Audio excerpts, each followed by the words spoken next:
Professor Black Ops, you see it. Let's get it. Elderly cyber scams and fraud. Protect the old people, man. They trying to get them, man. Once again, these cyber security streets aren't safe. Super quick video. Let's hear it.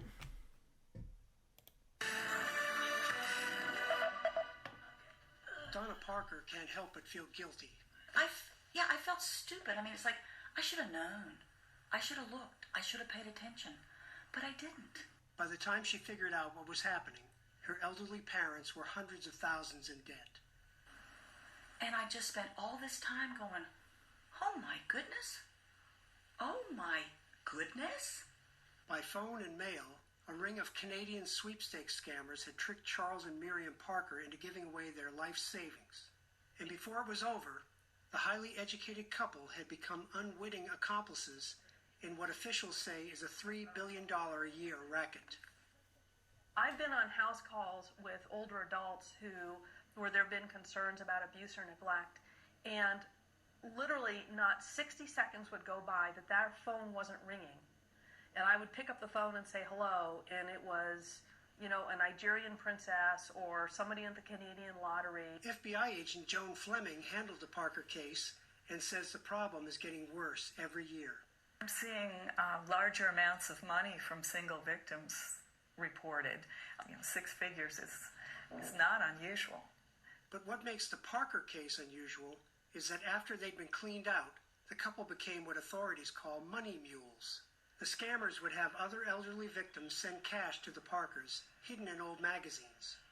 Mrs. Parker would then repackage it and forward it to Montreal. Having the money hopscotch from one victim to another makes it much more complicated. The Parkers' troubles began sometime in late 2004. I knew my dad had a good retirement. I knew for years they'd been able, after he retired, been able to live within their means. Then all of a sudden, they couldn't. Like many victims, her parents hadn't been diagnosed with dementia or any other mental deficiency. Even in the really early stages before you have Alzheimer's, like mild cognitive impairment, you become more vulnerable to getting scammed. Everybody said to me, it's their money. It's their money. After nearly 4 years of struggle, the Parker children sued to have their parents declared financially incompetent. You know how hard that is to take your parents to court? The one thing my dad kept saying was, I am not mentally incompetent. I am not mentally incompetent. The man the Parkers knew over the phone as Howard Clark was really Clayton Atkinson, a Canadian with a lengthy criminal record. He pleaded guilty in March and is serving 12 and a half years in a federal prison. The couple lost more than $200,000 to this and other scams. I think they are the lowest of the low. To this day, I don't understand why two perfectly intelligent people just didn't finally say, forget it. Nothing's ever coming through. Forget it. And they never did. Never did. Charles Parker died in February. His 87-year-old widow now has a 30-year mortgage and gets a monthly stipend from her daughter. Alan Breed, Associated Press, Cary, North Carolina. Super sad story, but once again, we got to be vigilant and be careful out there. So let's read the rest of the article. If I can get it to come up. There it is. So yeah, once again, it's a USA Today article. Elderly fraud is real. Let's make that a little bigger for the whole people. Let's cut that out. So once again, let's read the article. Once again, elderly people are super vulnerable to cybersecurity scam. Elderly fraud is real. Tell your parents and grandparents and friends about these scams. Kids, it's time to have the talk with your parents and grandparents. That is super hard, right? So now y'all reversing roles. Cybercrime costs Americans over 50, nearly $3 billion last year, a whopping 62% increase from 2020. In fact, the number of victims could be much higher as seniors are less likely to report the fraud, says the FBI. This is supported by figures from the FTC, which shows while 40% of younger people in their 20s reported losing money, only 20% of those in their 70s did. Yeah, that's pretty embarrassing. You getting older, you don't want people to take your money or take the responsibility away from you, right? The risks are wide ranging from fraudulent phone calls to phishing attempts via email, text to social media messages, or shopping scams designed to dupe seniors out of their savings. Rising attacks plus seniors pay out more. The pandemic played a role there too, believes Michael Jaba, Visa's vice president, global head of fraud services.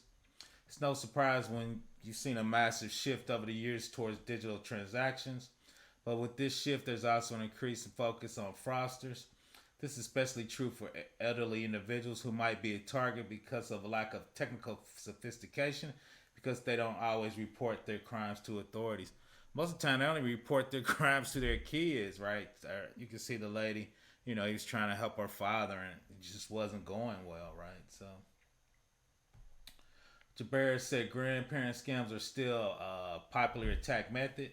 This is where fraudsters spoof a relative phone number, send a message asking for money due to a medical emergency, textbooks, or whatever the case may be. Visa has invested more than $9 billion in anti-fraud measures over the last 5 years, including the use of artificial intelligence and advanced data analytics to ensure we're keeping our network safe and secure across the globe. Fraudsters are able to clean these personal details and grandparent post pictures on Facebook or Instagram, allowing them to craft a very believable message. Or another case, a family member account is hacked and a fraudster gets access to their email. They target an elderly family member with the plea for money or help that will play on their emotions. Seniors are lucrative targets. You saw from the video, her father had a very lucrative pension. Seniors also pay out more. Disturbing data published by cybersecurity companies shows that while the average loss for those in there was $324, it was jumps to $426 for victims in their 60s, $635 for a victim in their 70s, and $1,300 or more when victims in their 80s, right? Because hopefully, you're progressing in your career, making more money, so you have more money for the scamsters to get. Digital privacy expert with NordVPN, a leading virtual private network provider, says in recent surveys found that 84% of Americans has experienced some form of social engineering, while fraudsters attempt to fool you into divulging confidential or personal information. Phishing scams are one of the most common tactics among cyber criminals, designed to trick people into clicking on links that download malicious files, often containing viruses. So one of the main tips we have for seniors is to be cautious and question everything they receive from unknown senders. Marcus often says that there are grammar mistakes in the email you receive, a sense of urgency to confirm your details, or strange-looking email domains, right? So the grammar scammers are always urgency; they need the money ASAP, or strange-looking domains, right? When you hover your mouse over links. What should we do about our seniors' fraud? When it's come to protecting our loved ones, letting them know about these risks plays a bigger role. One of the best practices to fight back is to have a tech check-in with your aging relatives to cover over their assorted tips. Share with care. Limit how much personal information you share online. Set your social media profile to private. If someone asks to connect with you on social media, only accept the request if you know them. Beware of emergencies. Your family or friends can easily be hacked to send out emails or text messages claiming to be urgently in need of cash or gift cards, scamming you out of money or gift cards. When in doubt, just ask. If you really think it could be your daughter or your grandson reaching out to you, don't confirm by replying to the message you received. Just reach out the old-fashioned way and call them. Chances are it's fake, blocked and reported the fraudulent messages. Lock your device using passcode or fingerprints to lock your phone or tablet. If you have a computer, use a strong password with at least 12 characters. Shop safer. Always use secure internet connections when making a purchase. Use reputable websites using technology such as SSL that encrypts data during transmission. You will see a little pad-like icon in the browser, usually HTTPS, at the front of your address bar to confirm it's in a secure connection. Only shop on sites that have secure payment methods such as credit cards. Enable multi-factor authentication when it comes to logging into your online accounts. Add a second layer of defense by enabling multi-factor authentication, sometimes referred as to two-factor authentication. That means you not only need a password or passcode, biometric login, fingerprint, or facial recognition to confirm it's you, but a one-time code you receive on your mobile phone to type it in, right? So that's the most used two-factor or MFA as your phone. Install good cybersecurity software. Just as you wouldn't leave your front door open to your house unlocked, you shouldn't let your tech be vulnerable to attacks, whether it's with virus or other malicious software called malware. This sneaks into your devices caused by being tricked into giving out sensitive information. Make sure you have the right cybersecurity tools to prevent fraud. Good anti-malware that updates only often can identify, quarantine, and delete reported suspicious activity on your computer or flag sensitive information going out. Seniors have more important things to do than worry about being protected online. Executive Vice President, Chief Product Revenue Office for Cybersecurity for McAfee. McAfee just announced a tool for $4.99 a month.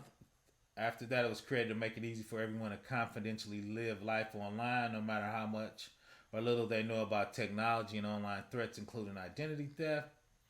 Our new product lineup includes help that helps people prevent identity and credit fraud, avoid Wi-Fi hotspots, resist free wireless internet as coffee shops or airports. This is the best to wait until you can log onto a secure internet connection at home. Use your smartphone as a personal hotspot, which is safer than public Wi-Fi. If you must use a hotspot, never conduct any financial transaction like online banking, trading, or shopping, as you never know if that information is being tracked and logged. Use a VPN. A VPN conceals your online identity by using encryption technology. Therefore, what you do and where you go online cannot be seen by your service provider, the government, search engine, browsers companies, social media sites, advertisers, and malicious types. VPN is an easy-use tool that helps you to make sure that your network is secure at all times. For seniors, sometimes it might be hard to keep up with the latest technology and criminal trends. It's a perfect solution, as VPN not only helps you stay safe while using public Wi-Fi, it makes sure your users' private data is safe from snooping. So that was a super long article, but once again, I think we need to check on your parents, check on your aunts, check on your uncles. The hackers are ruthless on seniors, and as you see, that couple lost their life savings. So help the elderly in your family from scams and fraud. Once again, Professor Black Ops, Cybersecurity for the People. Please subscribe.